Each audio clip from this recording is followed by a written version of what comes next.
Oh yeah, originally it was Covent Garden. Yeah, I mean that was the biggest market in the country. I mean that was international really. And when we were in Brentford, a lot of the Cape panellists in Covent Garden would send us stuff down on lorries, like we were like anglers, but we always had a very, very good salad and vegetable market because we had all the little growers in our area, Middlesex. We had George Root, we had Ian Purser, we had all the little growers that were only sort of 5 or 6 miles from Brentford Market in Arlington and places like that.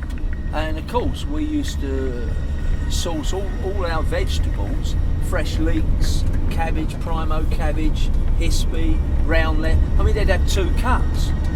They'd have a cut in the afternoon the day before market started, but it was cut like literally the day before, late evening, and then the lorry would be unloaded, turned round in the morning and go back and get a fresh morning cut for people who arrive 8 o'clock, 9 o'clock. So, you know, there was that. But I mean, I remember when I was a night man for Hayes and Son,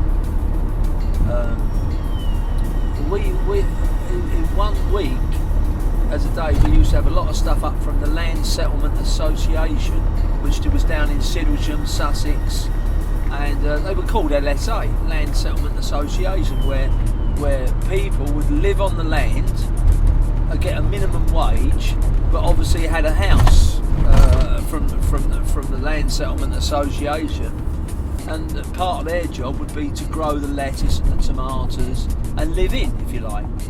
And we would get 1,500 boxes of round lettuce a night, 6 days a week.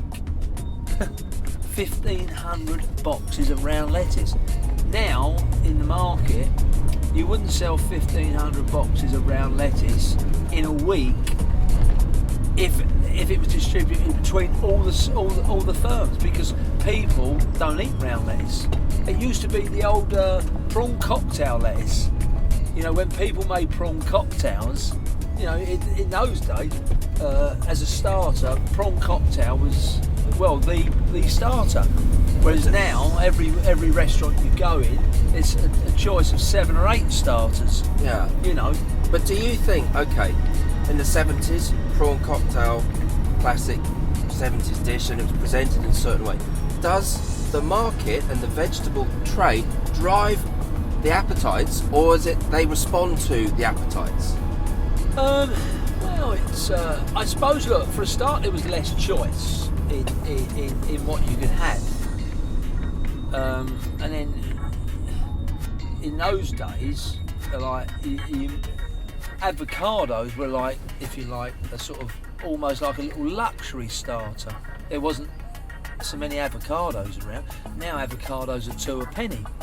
You know, we get to see hundreds and hundreds of avocados.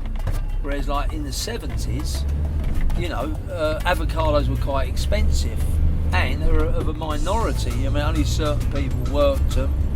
And no, we're just very lucky to be able to have at our fingertips anything you want in any particular month. That's why the English strawberry season has now gone on the decline.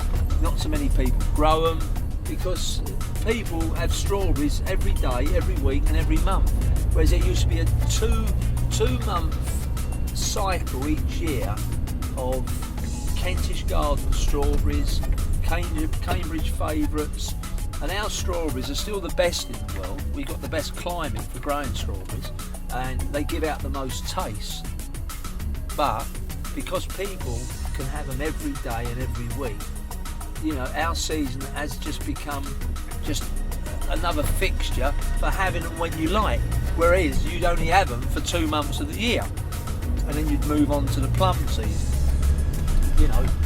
People be making jams. I mean, obviously you've got the Victoria plums, which is fantastic eating plum, and you look forward to seasonal stuff. And now you can have it when you want. That's why, you know, it's spoilt things to a degree. But because so do you think that part of your job is to educate people re-educate, because people have forgotten to say, well, actually, you shouldn't be eating plums in January. You should be having them in August, In and August. September.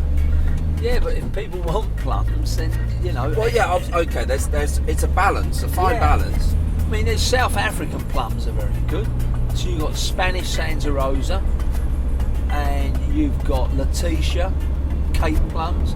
I mean, when we're talking about things being out of season, don't forget, many years ago in our particular trade, stuff wasn't air freighted, it would come over by boat.